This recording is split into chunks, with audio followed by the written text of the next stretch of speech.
नमस्कार दोस्तों। Big boss में आजकल बस दो ही लोग छाए हुए हैं। एक तो अशनूर, जिसकी पर्सनैलिटी ने अचानक ही नॉर्थ से साउथ की तरफ को गोता लगाया है।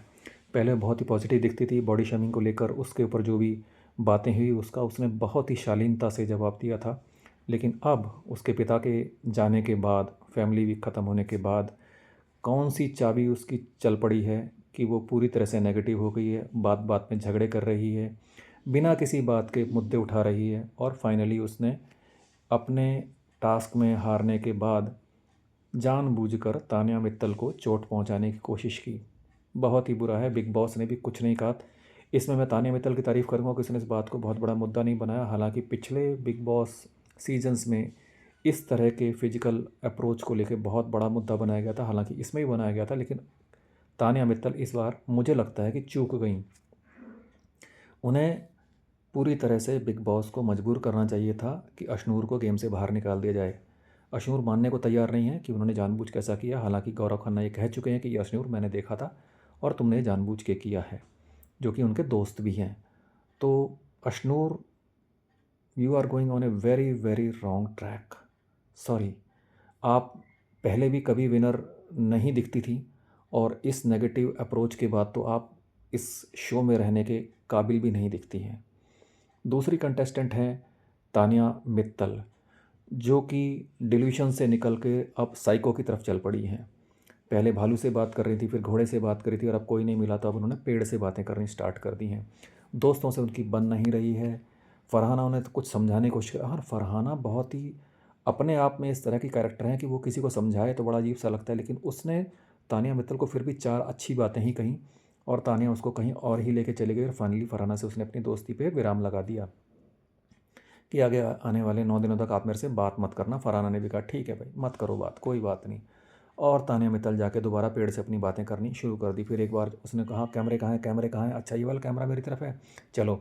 उसके बाद उसने टसुए बहाने शुरू किए, हाय मेरी मम्मी, हाय मेरी चाची। तो अब तो देखा भी नहीं आता भाई, मैं तो सही सही बता रहा हूँ, मैं तो फॉरवर्ड कर देता हूँ। जहाँ तान्या मित्तल का ये प्रलाप आरंभ होता है, वो मैं इसको फॉरवर्ड कर देता हूँ, क्योंकि वो सुनने लायक है नहीं। वो इतना फेक, इतना नकली लगता है, इतना इरिटेटिंग लगता है कि उसको देखा नहीं जा रहा है। तो तान्या मित्तल भी इस ट्रैक में अब गलत चली जा रही हैं। गौरव खन्ना खुद अपने आप ये मान चुके हैं कि अब वो सेफ खेलने लगे हैं, और अब वो नहीं चाहते कि आखिरी के 2 हफ्तों में कोई लड़ाई हो या बेबात के किसी मुद्दे में फंसा जाए। प्रणीत प्रणीत के दो रूप हैं। एक बहुत बहुत बहुत ज़्यादा नेगेटिव है, बहुत ही ज़्यादा नेगेटिव है। जिस तरह से उन्होंने तान्या मित्तल और फरहाना को टीज़ करना आरंभ किया था, वो बहुत ही नेगेटिव दिखा।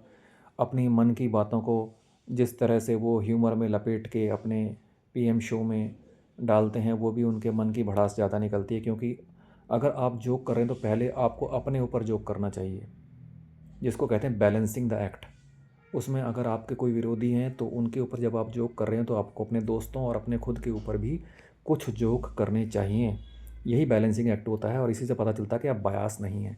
तो आपका पीएम शो पूरी तरह से बायास है, क्योंकि आप पूरी तरह से तान्या मित्तल, फरहाना को ही टारगेट करते नज़र आते हैं। मालती को आपने एक बार टारगेट किया, जो कि आपकी दोस्त थी, उसे मैं कहूँगा आपने उसकी पीठ में छुरा भोंका, क्योंकि जिस गलत तरीके से आपने उसे कहा था। मैं ये नहीं कहूँगा कि आपने उसको रोस्ट गलत किया, रोस्ट करना चाहिए था, ठीक है कोई बात नहीं, वो आपके दोस्त है तो भी क्या हुआ।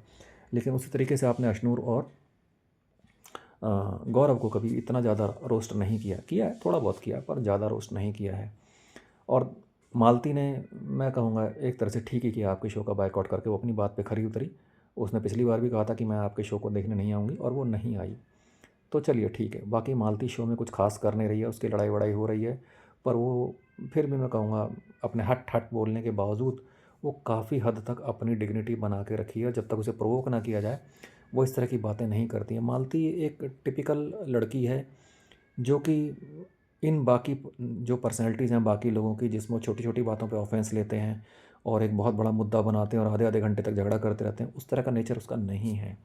वो एक ही बात को बार बार रिपीट भी नहीं करना चाहती। इस बारे में अगर उसने कोई बात कर ली है किसी बारे में, तो उस बात को दूसरे आदमी के साथ साथ उसी फ्लो में, उसी पैशन के साथ या उससे ज़्यादा पैशन के साथ नहीं बोल पाती है। उसको लगता है मैंने एक बार बोल दिया यार, समझ में आ गया तो ठीक है, नहीं समझ में आया तो भाड़ में जा, मुझे क्या करना है। लेकिन बाकी कंटेस्टेंट्स ऐसा नहीं है। वो एक आदमी को जो बात बताते हैं तो दूसरे को जब वो ये बात बताएंगे तो उसी बात में 4 मसाले और जोड़ के बताते हैं, तो बात को बढ़ाते रहते हैं। लेकिन मालती ऐसी नहीं है। तो मैं कहूँगा ठीक है, वो काफ़ी डिग्निफाइड है। तो फ़िलहाल इतना ही। अब देखते हैं वीकेंड के बारे में सलमान खान क्या करते हैं।